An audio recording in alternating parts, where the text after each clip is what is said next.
नमस्कार, आप देख रहे हैं न्यूज़ 31 और मैं हूं आपके साथ किरण।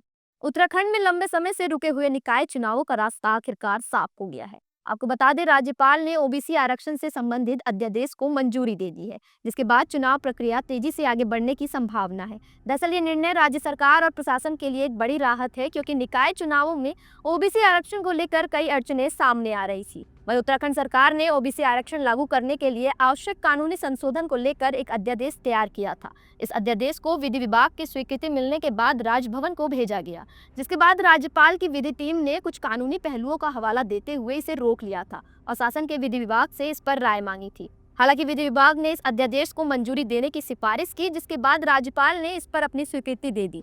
दरअसल राजभवन की मंजूरी के बाद अब सरकार के पास ओबीसी आरक्षण को लागू करने का रास्ता पूरी तरह साफ हो गया है। ये प्रक्रिया उत्तराखंड में पहली बार एकल सदस्यीय समर्पित आयोग की रिपोर्ट के आधार पर की जा रही है। अध्यादेश को मंजूरी मिलने के साथ ही अब सरकार ने ओबीसी आरक्षण लागू करने की प्रक्रिया को तेज कर दिया है। वहीं एकल सदस्यीय आयोग की रिपोर्ट के आधार पर निकायों में भी ओबीसी आरक्षण सुनिश्चित किया जाएगा। साथ ही राज्य सरकार का कहना है कि ये कदम स्थानीय स्वशासन में पिछड़े वर्गों को पर्याप्त प्रतिनिधित्व देने की दिशा में एक महत्वपूर्ण पहल है। सूत्रों के अनुसार इस महीने के अंत तक निकाय चुनाव की अधिसूचना जारी हो सकती है।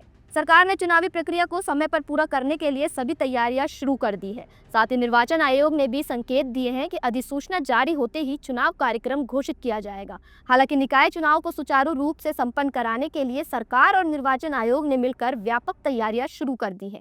अब सभी की नजरें इस बात पर टिकी हैं कि इन चुनावों के जरिए उत्तराखंड की स्थानीय राजनीति में कौन से नए चेहरे और बदलाव सामने आते हैं।